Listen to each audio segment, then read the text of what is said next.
The Tigers against the #1 team in the country, the Georgia Bulldogs. The preparing's done now. You get a chance to go out here and perform. Bring the Auburn energy back to this stadium. Get it started right now.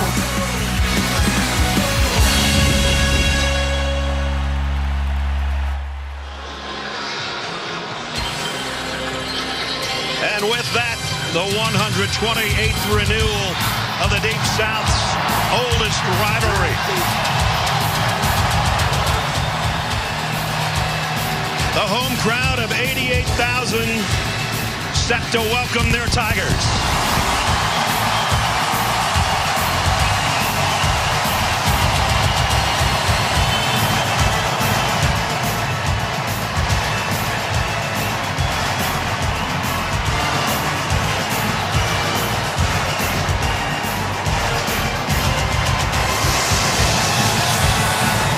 From the plains of Auburn, the SEC Home Depot on CBS brings us to Jordan-Hare Stadium and the 128th renewal of the Bulldogs and the Tigers.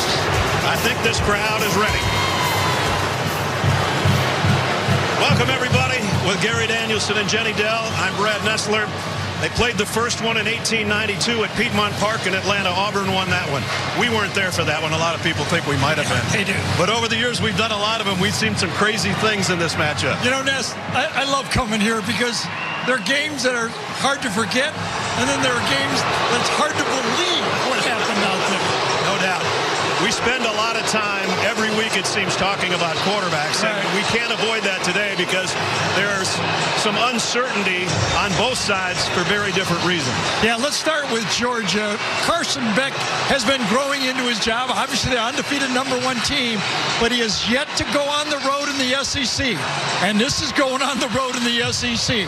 He will face this crowd in this atmosphere with the pressure that goes with being the starting quarterback for the first time. But, you know, he has a security blanket, and the security blanket's pretty good at Georgia. Brock Bowers is who I would go to if I had any doubt, whether he's throwing the ball to him or if he needs to come with that key block. He is the guy. If I'm the quarterback, I look for number 19. I don't care how loud it gets out there in the stadium. He might have a chance to look for number 84 today. Ladd McConkey, the #2 receiver for Georgia a year ago, has yet to play this season with a back issue. He's been out there warming up, shagging punts. He might be able to go. Now let's talk about the quarterback situation for Auburn. Right. They have not produced enough. When we talked to Hugh Freeze yesterday, and you pushed him on this in the meeting, whichever quarterback plays, and we'll probably see both of them, he's going to push them a little bit. He is. He was disappointed in the play calling. Not one RPO was called a week ago. That's his baby, the staple. We were out at practice. He was in total control. He is going to take over the play calling in this game. He still has the same quarterback, though. The quarterback play has not been up to the standards to be good enough to win in the SEC. Peyton Thorne, the transfer from Michigan State, has played a lot of football, but so far here he has not produced that veteran play that Auburn was expecting. We'll see today. I would not be surprised, though, that we will see more than Peyton Thorne in this game. They've got a kind of a running second-type look quarterback in Robbie Ashford, number 9. We've seen him play before. That different look for Georgia might be what Auburn needs. Georgia's undefeated. They're #1 in the country, but some feel they're not as dominant as past years. With more on that, third member of our team is Jenny Dell. Well, Brad, coming into this game, everyone's been talking about the Deep South's oldest rivalry, about Auburn's quarterback situation, about Carson Beck making his first road start. But how about Georgia's defense? After last Saturday's game, Nazir Stackhouse graded the overall defensive performance a C+ against UAB. He said the effort put into practice has not matched the standard of the Georgia defense of years past.